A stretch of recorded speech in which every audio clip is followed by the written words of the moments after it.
gonna use some baby portobellos, but we have some prep work to do beforehand, all right?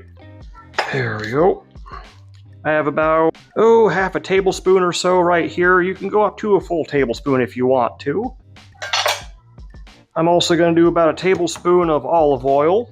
We're gonna let that melt on our stovetop on about a low heat or so. I just want everything to melt and mingle while we get stuff going.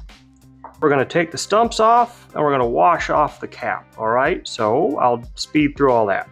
Next, we have this little gill stuff underneath the cap here. I'm gonna try to remove those with a spoon.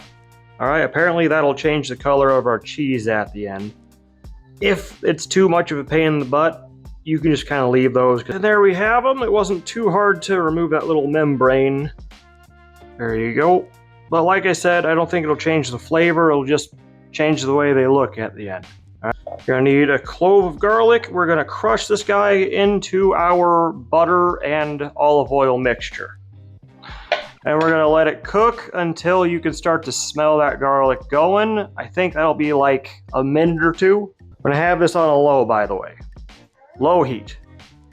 Now to that pot, we're gonna add about, I'd say about a tablespoon of low sodium soy sauce. All right, and last but not least, we're gonna add this sweet cooking sake to that frying pan. Again, about a teaspoon or so. If you don't have cooking sake, if you can't get any, a white wine will do the same thing. Alrighty, and now we're gonna put our mushrooms in there. We're gonna do capside up first. Now, let's see here. I think we're gonna put the lid on and let it saute for about like 5 minutes or so, and then we're gonna flip them over. We're gonna let the mushrooms get nice and soft all the way through is what we're trying to do. Let's finish our mushrooms. Look at these beautiful puppies right here. Now all they really need is a little bit of cheese. Our cheese is looking all right. Our mushrooms are looking filled up. So we're gonna pop this into our oven on a broil, a high broil, okay? And we're gonna keep them there until the cheese gets bubbly and melty, all right? With the lid off. Ladies and gentlemen, if you had blinked, you would have missed it. They were only in the oven on broil for about a minute or so, minute and a half.